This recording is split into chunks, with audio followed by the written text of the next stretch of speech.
Joining me right now is Anders Edwardsson, who has written a new book called Radical Betrayal. And it's a book about kind of the loss of American exceptionalism. And we wanted to talk a little bit about it today. Anders, thank you so much for being with us today.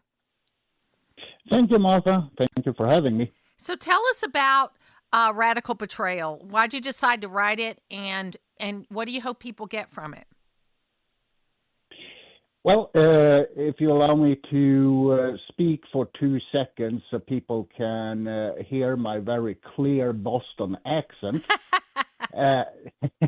No, I'm an immigrant to this country, a legal one, and I'm from Sweden originally. But I've always been fascinated by America and American history, and I loved the U.S. I grew up with, Ronald Reagan, America. And after moving here, I have started to notice that this great exceptionalist heritage that Reagan and others have been talking about was slowly but steadily fading away.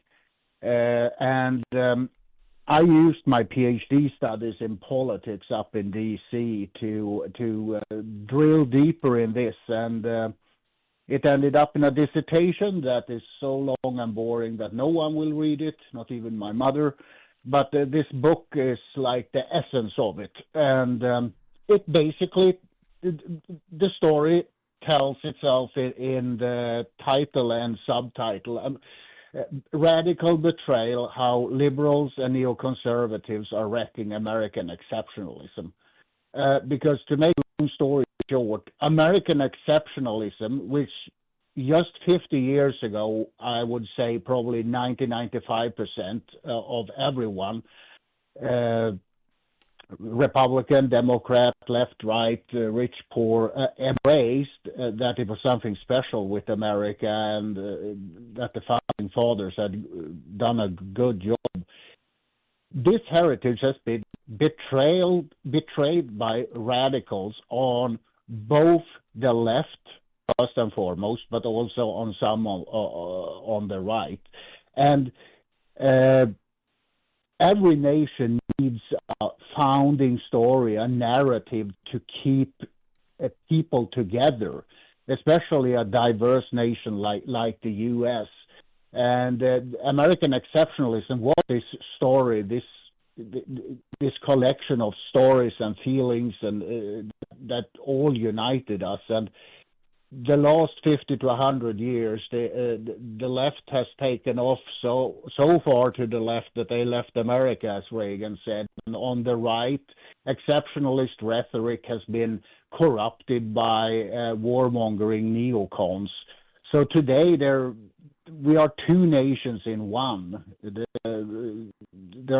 Most of us still believe in exceptionalism, but there are huge chunks on both the left and the right who has betrayed this great heritage. The book is called Radical Betrayal: How Liberals and Neoconservatives Are Wrecking American Exceptionalism. And it's funny because, you know, those labels, whether you're talking about liberal or neoconservative, they've been kind of co-opted and thrown everywhere. You know, that there's a difference between, say, a classical liberal and the liberals of today, right? Classical liberals were still pretty pro-American, pro-American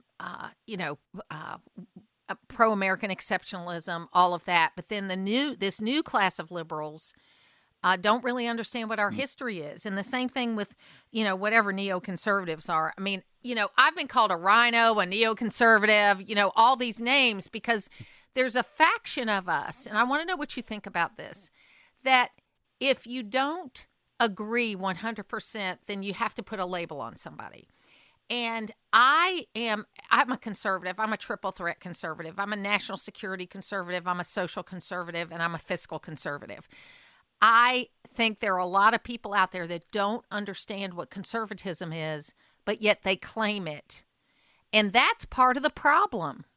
Am I crazy?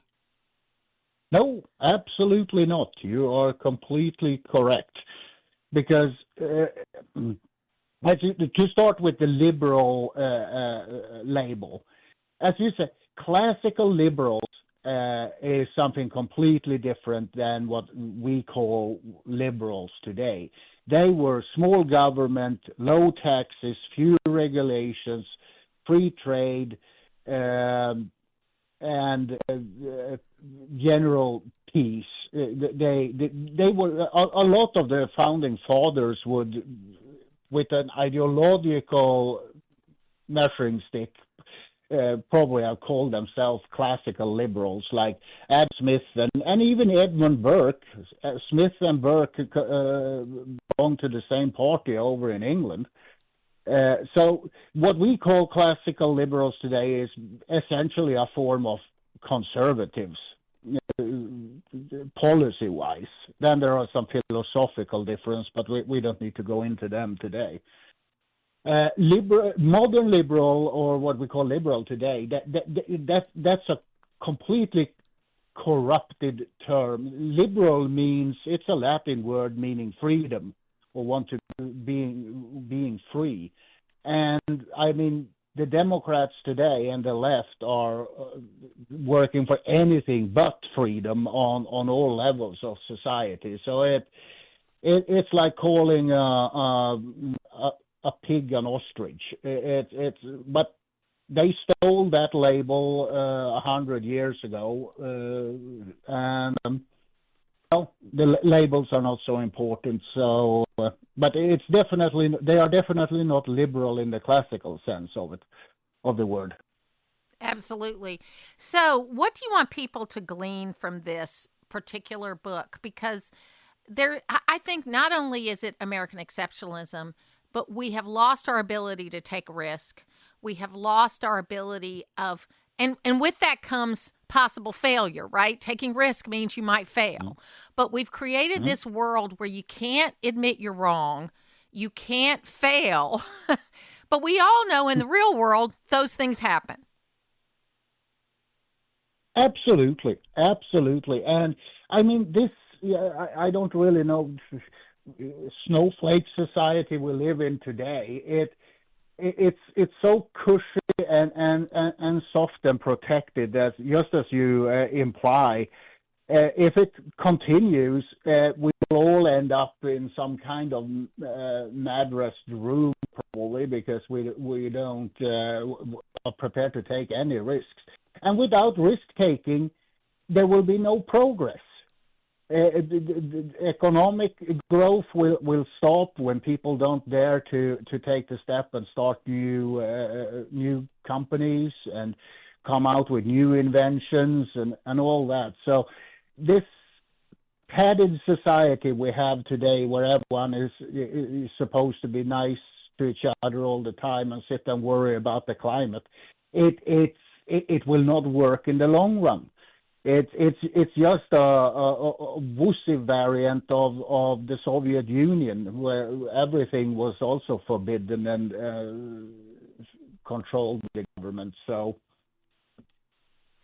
well, I think this is a fascinating conversation, and we need to work harder to get back to that kind of communication that we had during the Reagan era, the kind of clarity of right and wrong. I mean, there are issues that are right and there are issues that are wrong, and we have too much equivocating today. We need to get back to that feeling of American exceptionalism. We need to let people make mistakes occasionally, okay? And we need to learn from them. Absolutely. And it'll be a lot of work to do. Where can people get your book, Anders? On Amazon and Barnes & Nobles, and I also have a website, radicalbetrayal.com, that takes you to my website where you can read more about the book, and there are also links to online bookstores where you can buy it.